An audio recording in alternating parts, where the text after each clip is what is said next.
जय हिंद दोस्तों, मैं दिनेश। आप देख रहे हैं आपका प्यारा से YouTube channel Dinesh maths alpha classes. दोस्तों, आज धीरे धीरे पढ़ाया जाएगा क्योंकि घर में सब सो रहा है। जब जाएंगे तो मार भी खा सकते। रिस्क है, रिस्क तो यहाँ भी है कालीन भैया ना। आप पढ़ के ना जाएं और एग्जाम में क्वेश्चन ही ना बने, रिस्क तो यहाँ भी है। इसलिए हम रिस्क लेके अभी वीडियो बना रहे हैं। अगर आवाज़ धीरे धीरे जाए तो आप लोग वॉल्यूम तेज कर लीजिएगा। मजाक खत्म और पढ़ाई सीरियसली करते हैं। 2007 से 2010 तक मैंने पिछले वीडियो में कवर कर रखा। अगर अभी तक आपने नहीं देखा है तो पीछे से जाके देख सकते हैं। पीछे से मतलब प्ले लिस्ट में बैक करके। हाँ, a function f is said to be continuous at a point ab if limit x by ab function उस पॉइंट पे उसका वैल्यू। ये तो 1D में भी यही था ना। 1D में भी कंटिन्यूअस का डिफिनेशन यही था। लिमिट पॉइंट पे यही ना डिफिनेशन था। एफ ऑफ एक्स पे इक्वल टू जब एफ ऑफ ए हो जाता था तभी कंटिन्यूअस। सेम इसमें भी होगा 2D लिमिट में भी। तो यहाँ पे एक्स और वाई कर दीजिए और यहाँ पे ए और बी कर दीजिए। क्या हो गया? 2D लिमिट में भी यही है, 2 वेरिएबल का लिमिट में भी यही कंडीशन है कंटिन्यूअस का। इसका मतलब ये सही है। F is monotonic on a b then f belong to a b. ये ऐसा नहीं होता। ऐसा इसलिए नहीं होता है क्योंकि अगर हम ग्राफ बनाएं, ग्राफ अगर यहाँ पे ए है और यहाँ पे बी है, देखिए तो मोनोटोनिक है ना।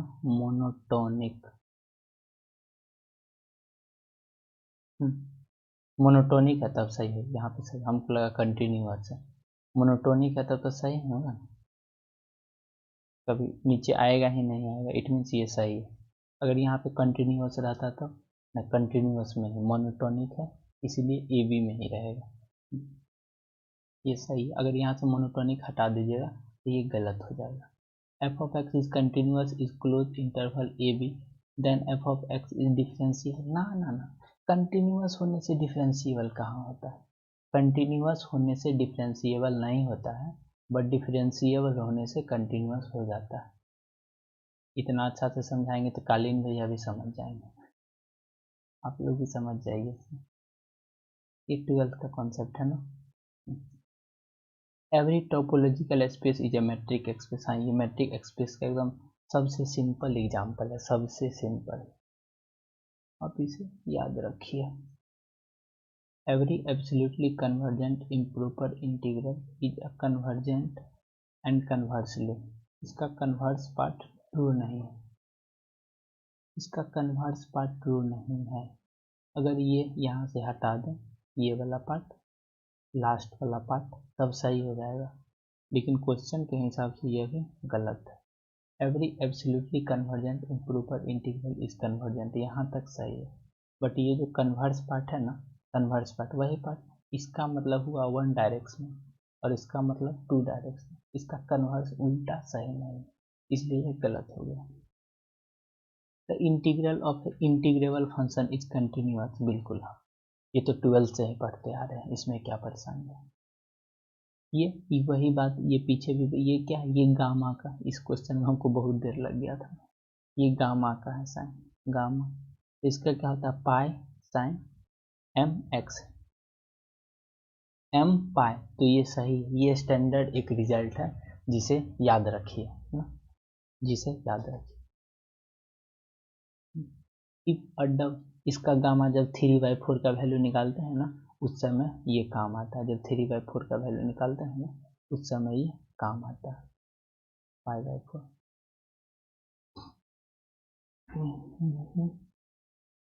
कैसे कैसे काम आता है, वो आ जाता है ना काम। वैसे गामा 3/, इसका होता है √2 पाई। √2 पाई, 1 मिनट चेक करते हैं, चेक कर ले। चेक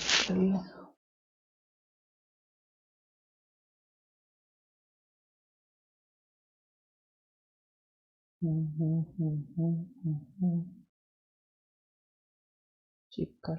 हाँ √2 पाई ही है, √2 पाई ही है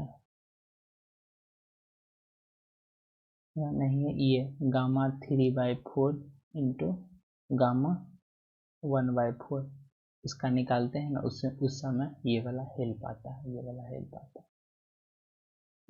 तो वो सब तो बात होते रहेगा, उतना डिटेल में कौन पढ़ता है।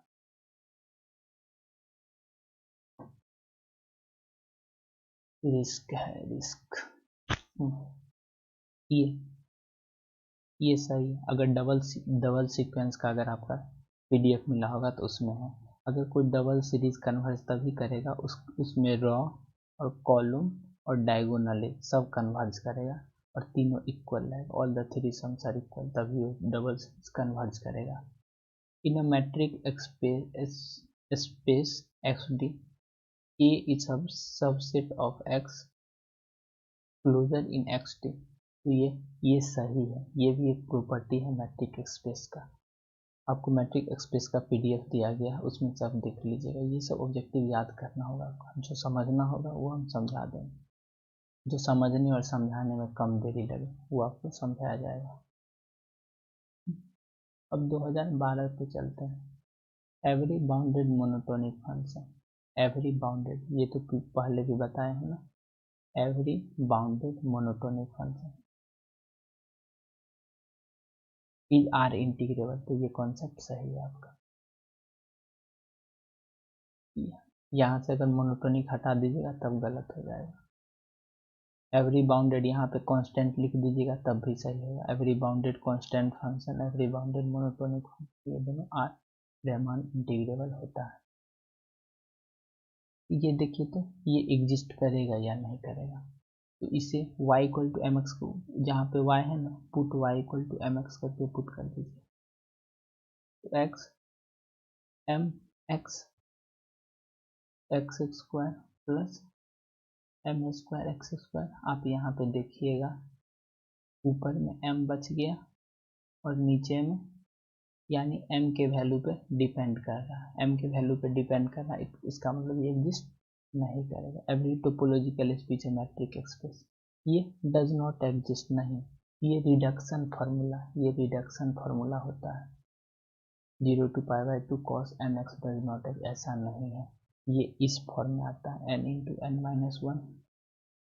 दो का अंतर ले लीजिए n-3, करते करते करते या तो 1/2 पे खत्म होगा या 3/2 पे खत्म होगा। अगर 1/2 पे खत्म होगा, इसमें π/2 से मल्टीप्लाई कर देते हैं और ये इसमें ऐसे ही छोड़ देते हैं। ये बीटा से गामा का रिलेशन है, इसमें तो परेशानी नहीं होगा। जिस बच्चा को इसमें भी परेशानी होगा उसे तो मेरा दिल ही तोड़ देगा। ये देखिए तो इसमें x, फिर अधूरा क्वेश्चन, इसमें x कहीं दिख कहाँ रहा है, फिर अधूरा क्वेश्चन हो जाएगा। अगर किसी को आंसर मालूम चले सुधार करके तो हमें बताइएगा। Every continuous function is R integrable नहीं, हाँ एवरी कंटिन्यूअस है, आर इंटीग्रेबल होता है। In metric express D equal distance formula, हाँ मैट्रिक एक्सप्रेस में ये जो डिस्टेंस होता है वो डिस्टेंस फंक्शन होता है। इसको सॉल्व कीजिएगा, इसको सॉल्व कीजिएगा e⁻⁻x dx को क्या आएगा, -e⁻⁻x। लिमिट पुट कर दीजिए 0 to इन्फिनिटी, लिमिट पुट कीजिएगा तो 0 e⁻∞ और माइनस माइनस प्लस e⁻∞ का माइनस इन्फिनिटी का वैल्यू 0, तो इसका क्या +1। अब बोलिएगा इसका भी वैल्यू 0 कैसे आया, 1/2 पे पावर इन्फिनिटी क्या 0 होता है, 1 पे पावर का वैल्यू कितना, इन्फिनिटी का 0 होता है। तो यहाँ तो e पे पावर माइनस है, माइनस मतलब 1/e पे पावर इन्फिनिटी बराबर 0, 1 रहता तब सही, ये तो गलत है। A function xy possess a partial derivative with being continuous at that point, इसका तो ढेर सारा एग्जाम्पल है, ये गलत है।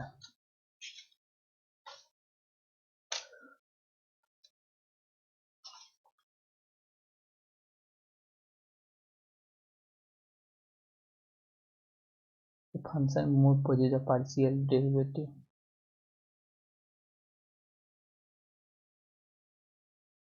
इसका ढेर सारा एग्जाम्पल लिखे थे, तो बुक में भी ऐसे ढेर सारा एग्जाम्पल मिल जाएगा इसका, जिसका पार्शियल डेरिवेटिव है बट वो कंटिन्यूअस नहीं है।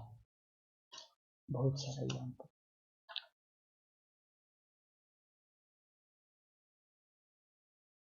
ये क्वेश्चन पहले भी आ चुका है ना, इसमें आप एल हॉस्पिटल लगाइएगा, ऊपर भी डिफ्रेंशिएट कीजिएगा और नीचे भी डिफ्रेंशिएट कीजिएगा ना, नीचे भी डिफ्रेंशिएट कीजिएगा, इक्वल टू ए पुट कीजिएगा तो वही रिजल्ट आ जाएगा। इसका मतलब ये सही है। F is monotonic on a b then f belongs to a b. हम मोनोटोनिक है तो वो बिलोंग करेगा। मोनोटोनिक का मतलब या तो आइदर इंक्रीज करेगा नहीं तो डिक्रीज करेगा। जैसे ये ग्राफ यहाँ से या तो ऊपर जाएगा नहीं तो नीचे जाएगा। मोनोटोनिक है ए और बी में, बीच में मोनोटोनिक, इसका मतलब वो ए और बी के बीच में ही जाएगा। A function continuous on close interval, function के साथ कंटिन्यूअस है। अगर यहाँ पे बाउंडेड सिर्फ रहता तब नहीं रहता। Function continuous close interval are integrable, ये सही है।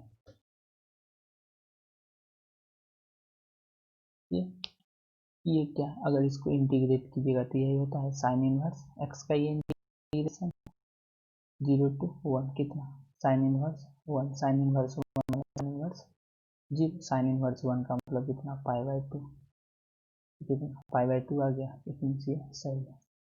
अब बताइए ये कैसे बनेगा, ये कैसे बनेगा, तो ये आपको बताते हैं, सॉल्व करके बताते हैं। मैथ का क्वेश्चन को रिस्पेक्ट कीजिए, तभी तो आपको रिस्पेक्ट मिलेगा। इधर उधर से सॉल्यूशन कर लिए, समझे नहीं तो कैसे होगा। रिस्क है, एक प्रॉपर्टी होता है ना, एक प्रॉपर्टी होता है 0 to, अगर a to b है, f of x है, dx है, तो इसका इंटीग्रल क्या, दोनों को ऐड कर दीजिए, a plus b minus property होता है ना, उसी प्रॉपर्टी से ये बनेगा। Let i equal to 0 to pi x log sin x dx। ध्यान दीजिएगा 0 to पाई, x को क्या लिखेगा, pi minus x log sin pi minus, याद कीजिए जब तो इस टाइप का क्वेश्चन कितना बनाते थे, 0 to pi log sin, sine pi minus x sine x ना जी, मजाक कर रहे हैं।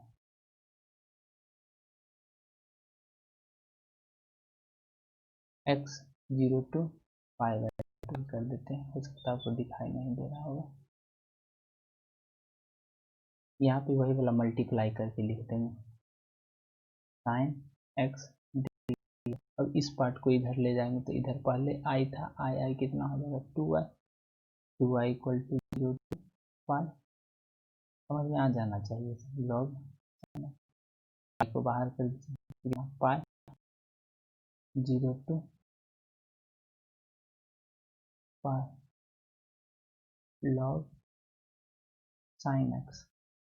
इसका जो होता है ना, इसका -π/2 log 2, ये फेमस इंटीग्रल है, 12th में इतना बार ये आया है ना, ये याद ही हो गया। कितना 2i इक्वल टू, यहाँ तक तो 2i ही होगा,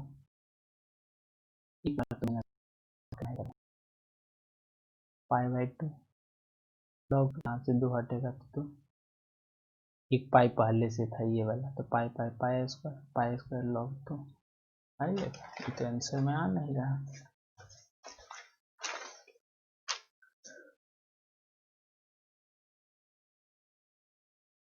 ये तो आंसर गलत, ये तो फॉल्स हो गया ना, लग रहा था पहली नज़र में लग रहा था सही है, लेकिन ये सही है नहीं। देखिए इसी तरह से बनेगा, इसका -π/2 log 2 होता है, इसका जो इंटीग्रेशन होता है 0 से पाई log sin x इसका क्या होता है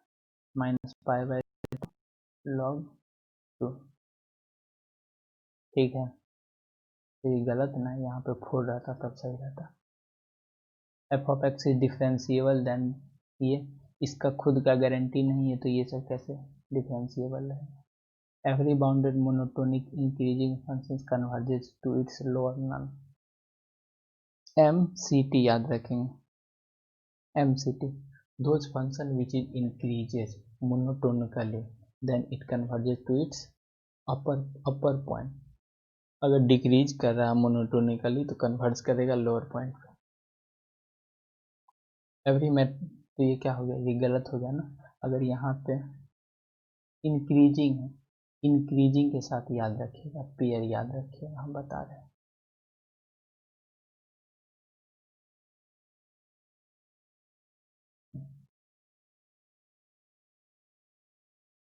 इंक्रीजिंग है, इंक्रीजिंग है तो उसके साथ बाउंडेड एबव, बाउंडेड एबव, तभी क्या होगा कन्वर्जेंट होगा। डिक्रीजिंग है तो उसके साथ क्या बाउंडेड बिलो, तभी कन्वर्जेंट होगा।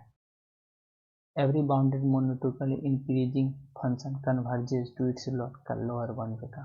इंक्रीज है तो अपर बाउंड होना चाहिए। पेयर बनाइए ना, इंक्रीजिंग है ना, इंक्रीजिंग के साथ बाउंडेड देखो मतलब अपर बाउंड, यहाँ लोअर बाउंड है तो ये एवरी में ये सही है। For all value of mn के लिए नहीं होता, only for positive value of mn के लिए।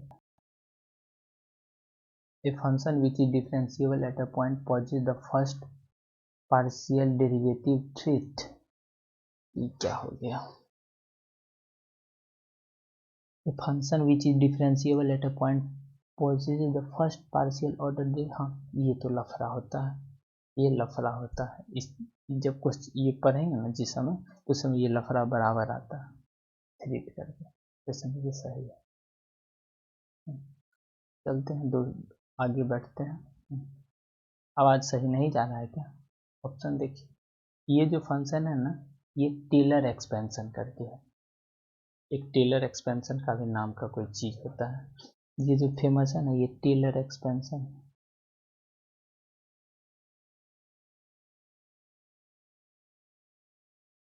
रिपीटेड, इसका रिपीटेड नहीं कर, रिपीटेड लिमिट, रिपीटेड लिमिट का कहने का मतलब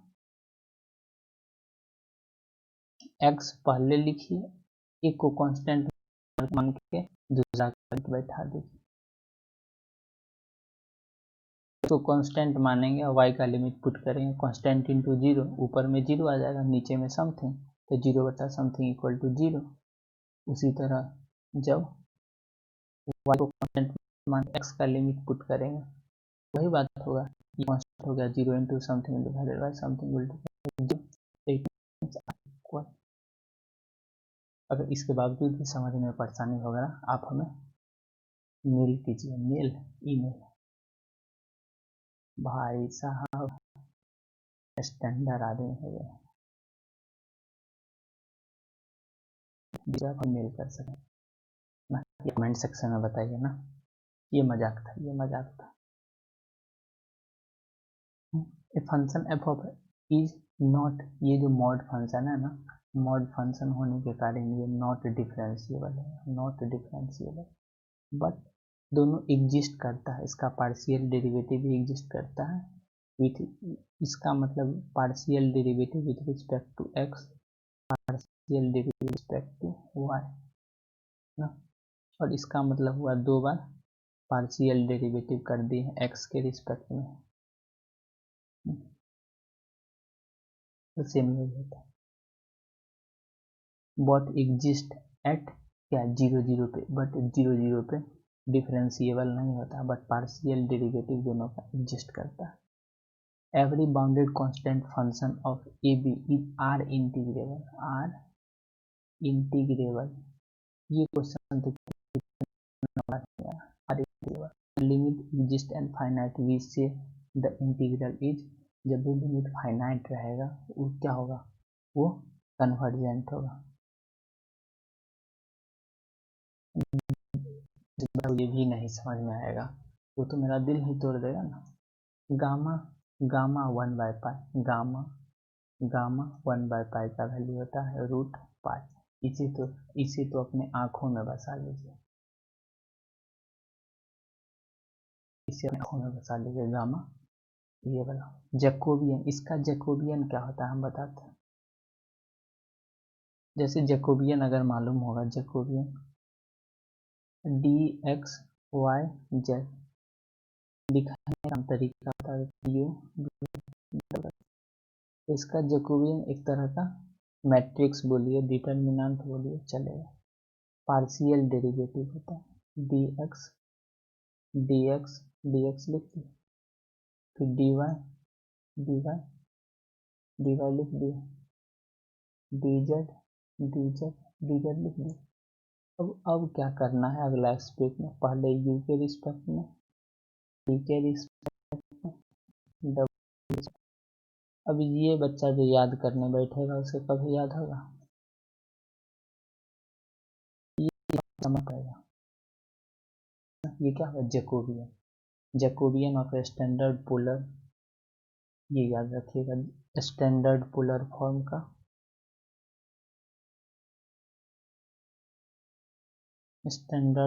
फॉर्म का होता है प्लस आपके डबल एंड ट्रिपल इंटीग्रेशन का, उसमें भी अच्छा तरह से बताया गया।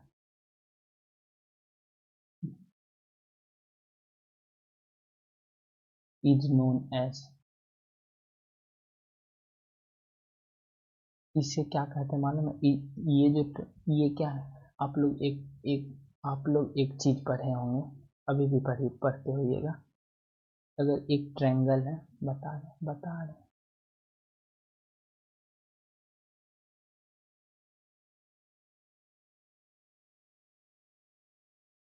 जैसे एक ट्रायंगल बना रहे हैं, ये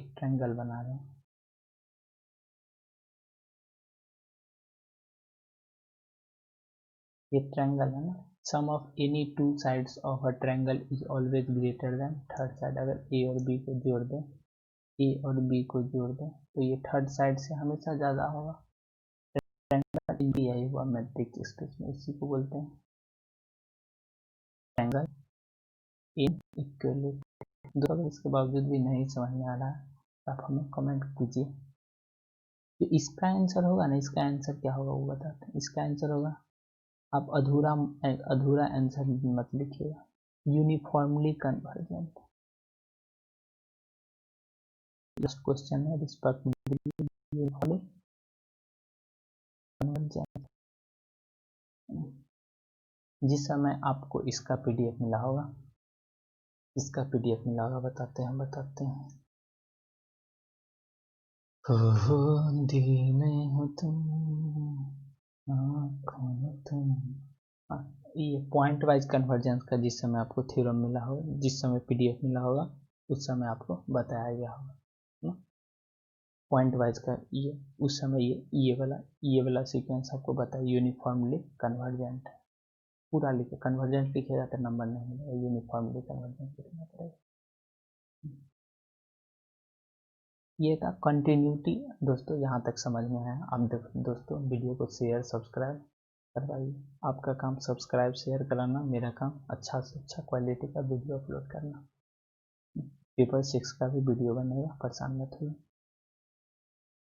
x² y² ना, continuity at a b is necessarily, या नेसेसरी कंडीशन है। कोई भी फंक्शन को कंटिन्यूअस होने के लिए उसका नेसेसरी कंडीशन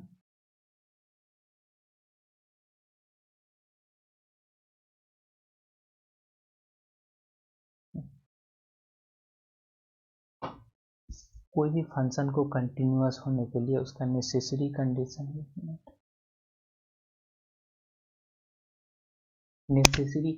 होता है कि वो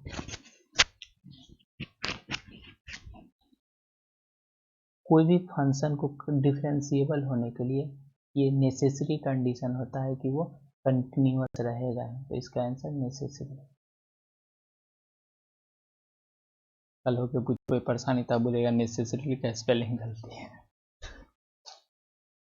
यहाँ वही बात पिछला क्वेश्चन का देखिए, रिपीटेड लिमिट मतलब x का लिमिट जिस समय पुट रहे हैं तो y वाला कांस्टेंट, y वाला को कांस्टेंट मांगे तो constant into zero equal to zero, ऊपर में जीरो नीचे में समथिंग क्या है, जीरो बाई जीरो क्या है, जीरो हो जाएगा।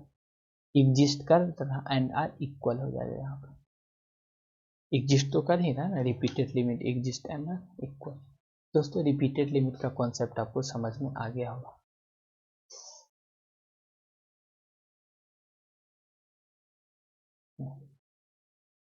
ये बता देते हैं। रिपीटेड लिमिट जैसे एक्स स्क्वायर है ना,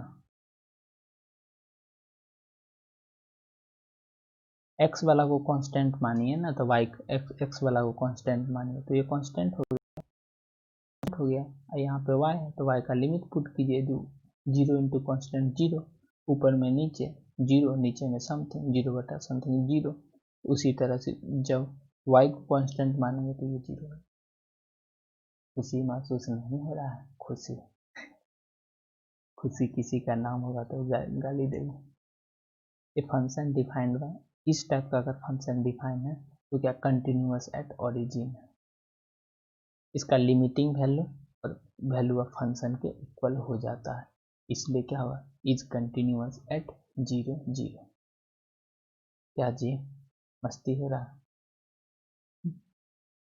हाँ, फोर एनी टू पार्टीशन दोस्तों, पीडीएफ हम पीडीएफ दिए हैं, उसमें ये सब लिखा हुआ है, ये सब लिखा हुआ है, पढ़िएगा तब ना।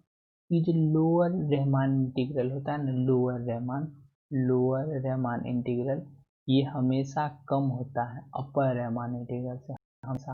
तो यहाँ लेसर का सिंबल लगेगा ना। Every continuous on a b is R integrable, इसका आंसर क्या होगा, आर इंटीग्रेबल। इस समय टाइम वेस्ट करने का कोई फायदा नहीं है। आर इंटीग्रेबल अगर फंक्शन कंटिन्यूअस हो, मोनोटोनिक हो या कांस्टेंट हो, या बता देते हैं कंटिन्यूअस हो,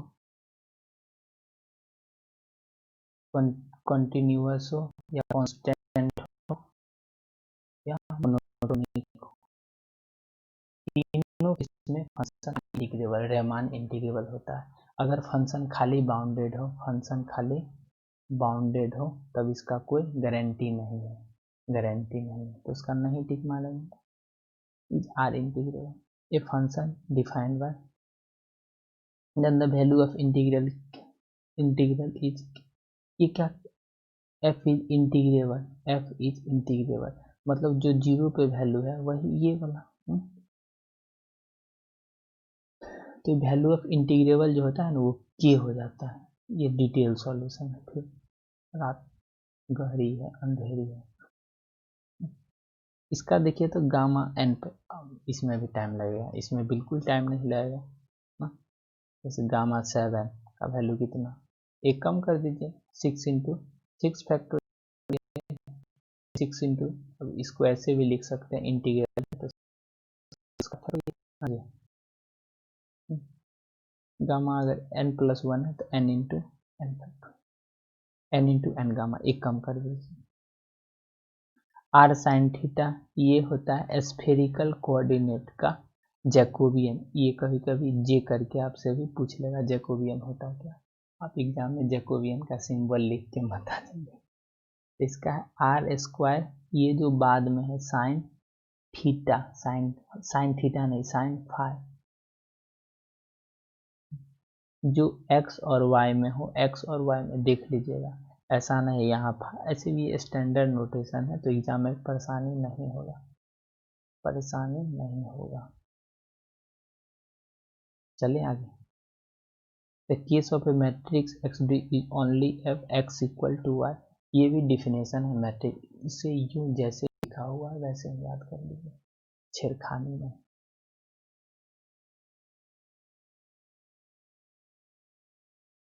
इफ डेल, ये क्या है, डेल का सिंबल है, less than unity is uniformly convergent,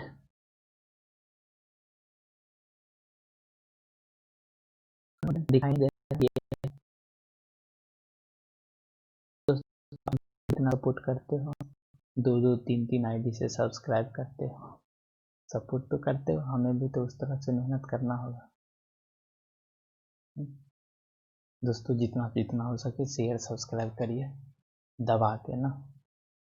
ये क्या, अगर हम इसमें y=mx पुट करके बनाएंगे, y है ना, परेशान काहे हो रहे हैं, हम है ना। एग्जाम में गलती मत करिए।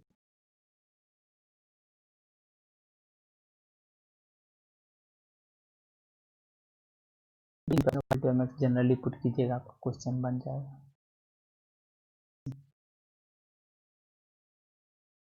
अगर इसको सॉल्व कीजिएगा तो यहाँ से क्या हो जाएगा, x² कॉमन 2 माइनस नीचे में x² 1 plus m², x² cancel. अब जब x=0 पुट करेंगे तो यहाँ से ये खत्म, कितना आ गया, ये नहीं कर रहा। अगर डबल लिमिट में अगर हम y=mx पुट करते हैं, अगर वो m के फॉर्म में आ जाता है, अगर फ्री फॉर्म m नहीं है, m क्या है, m स्लोप कोई भी हो सकता है, इसीलिए ये क्या होगा, नॉट एग्जिस्ट ही नहीं कर रहा। ये कंटिन्यूअस है, जैसे पीछे क्वेश्चन में देखे थे। देन f(x,y) इज मैक्सिमम, ये f(x,y) क्या होगा, मैक्सिमम होगा। इसमें 3 केस होता है, एक होता है rt-s² पार्शियल ग्रेटर देन 0, एक होता है less than 0। Then f(x,y) is या तो मैक्सिमम होगा, नहीं तो मिनिमम होगा। वही अधूरा क्वेश्चन ये भी अधूरा क्वेश्चन है, ये भी अधूरा क्वेश्चन है। अगर किसी के पास बुक होगा तो maxima and minima of 2 variable लिखेगा, तो लिखा होगा। पूरा कंडीशन लिखा देते हैं, देखिए पूरा कंडीशन लिखा देते हैं।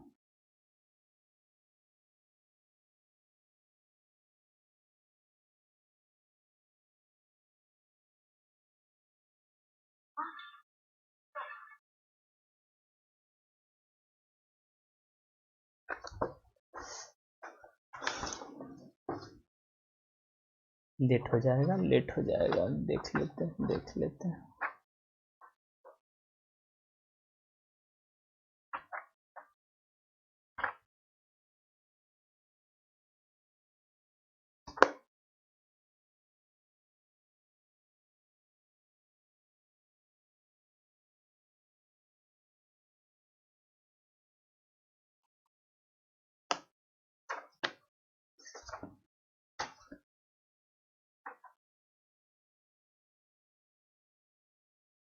दोस्तों टाइम लग जाएगा, उसको छोड़िए। ये भी अधूरा क्वेश्चन है। f(x,y) इज एक्सट्रीमम तो लिख सकते हैं ना, एक्सट्रीमम मतलब या तो मैक्सिमम होगा, नहीं तो मिनिमम होगा। एक्सट्रीमम लिख लीजिए, कितना बचा, मैक्सिमम लिख के आ जाएगा। उसको क्या, मैक्सिमम रहने के लिए एक और कंडीशन चाहिए। Every monotonic function is R integrable. University का क्वेश्चन में यही परेशानी होता है, कुछ ना कुछ अधूरा कॉन्सेप्ट लगा रहता है। आर इंटीग्रेबल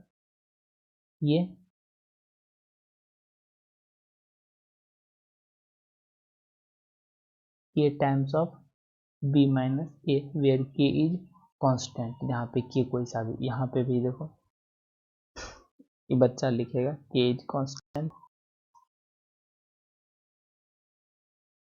ये देखिए तो n-1 है e टू, आप ये फॉर्म पास, गामा होता है ना, गामा 0 to इन्फिनिटी होता है, और बीटा होता है ना 0 to 1 होता है। ये आपको पहचानना पड़ेगा। इस क्या, गामा n के इक्वल है, n के इक्वल, या n-1 है तो n के इक्वल एक जोड़ देते हैं। Is set to be, then the following metric axiom is said to be. इस एक्सियम को क्या बोलते हैं, इस एक्सियम को पीछे भी बताया गया है, ट्रायंगल इनइक्वालिटी इसको बोलते हैं। ट्रायंगल इनइक्वलिटी क्या होता है? Sum of any two sides of triangle equal to third side.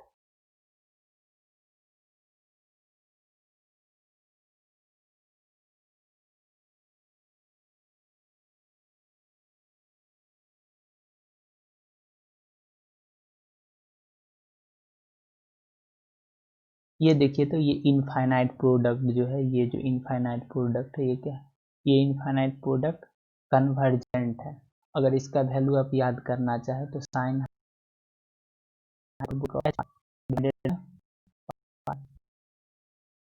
अब बच्चा ये कन्वर्जेंट है या नहीं? एक होता है कंपेरिजन टेस्ट, अगर बड़ा वाला ना cos n divided by n square is always less than 1/n square, बाकी नहीं। अगर बड़ा वाला सीरीज कन्वर्जेंट तो छोटा वाला भी कन्वर्जेंट। थ्योरी में, थ्योरी वाला जो पीडीएफ होगा ना उसमें बताया गया, बहुत मेहनत करके बताया, उदास मत कीजिए इस तरह से। अगर यही क्वेश्चन में ये रहता ना sine n x divided by n, ये भी क्या था, ये कन्वर्जेंट था। एन पे पावर 3 रहता तब भी कन्वर्जेंट, 5 रहता तो भी कन्वर्जेंट, कुछ भी रहता तो भी कन्वर्जेंट होता, यानी एक से ज़्यादा रहना चाहिए। cos nx divided by n पे पावर 3 रहता तब ये भी कन्वर्जेंट, साइन nx ये रहता तब ये भी कन्वर्जेंट। ये रूट पाई के इक्वल होता है, क्या कर लीजिए, गामा 1/पाई equal to root pi. Define limit of a function in two variable, ये तो लिख ही लीजिएगा, ये सब बचाइए। ये कहाँ पे कन्वर्ज करेगा? कन्वर्जिंग करने का मतलब इसका इंटीग्रेशन कर लीजिए 0 से 1 dx वैल्यू कितना, sine inverse x 0 to 1 sine inverse 1 minus sine inverse जी साइन 1 पाई बाई 2 माइनस। आज हंसी मजाक नहीं होगा फिर, क्योंकि घर वाला जग जाएगा तो कुटाई भी करेगा। इसका कितना, pi by function is R integrable if क्या, बोलिए बोलिए इसका जवाब बोलिए, कांस्टेंट रहेगा। अगर वह कांस्टेंट रहे या कंटिन्यूअस रहे या मोनोटोनिक रहे, आप कोई भी इसमें लिख सकते हैं, कोई भी लिख सकते हैं। ये द वैल्यू ऑफ, ये बताइए तो इसमें क्या बताएं, इसमें क्या बताएं, पानी पी लिया जाए तब तक।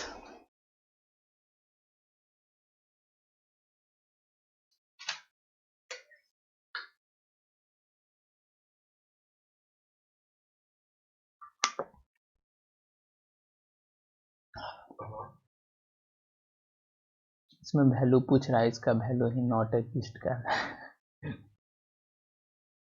डबल सीरीज का एक पीडीएफ दिया गया है, वहां से डिफिनेशन लिख लीजिए, वैसे भी आपका ऑब्जेक्टिव ही चाहिए तो आएगा नहीं। गामा एन कहने का क्या मतलब, देखिए गामा एन प्लस एन रहता था, गामा एन प्लस एन रहता था, इसका वैल्यू कितना, एन इंटू गामा एन, मतलब एक कम कर देते थे। गामा एन है तो इसमें एक कम कर देते हैं, गामा एन आंसर लिखिएगा n-1, गामा का साइन ये,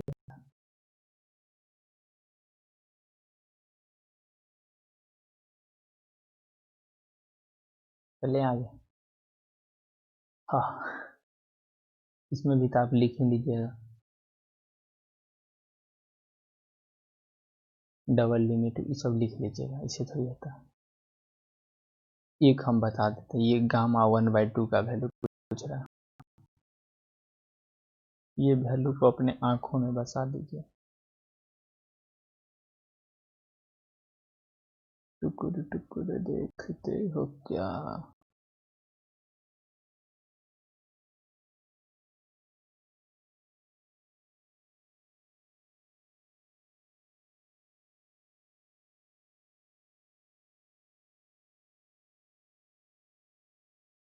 अपने आंखों में बसा लीजिए।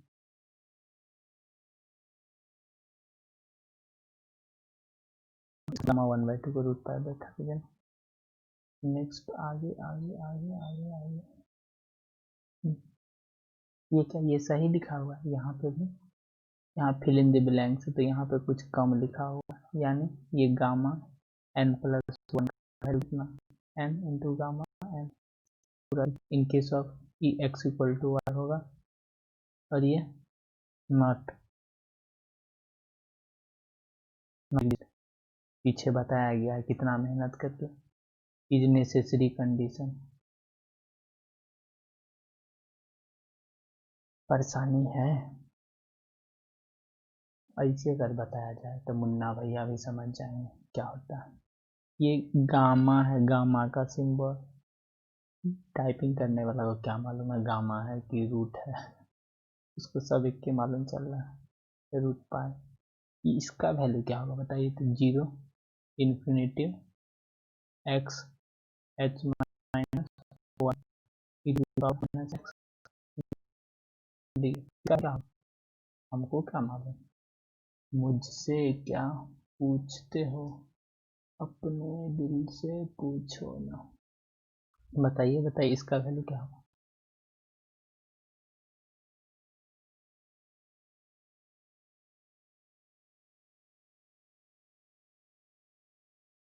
इसका वैल्यू,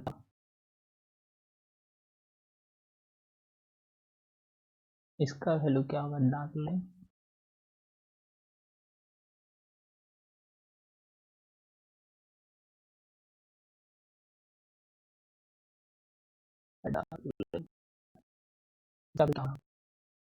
अरे अरे अरे अरे अरे,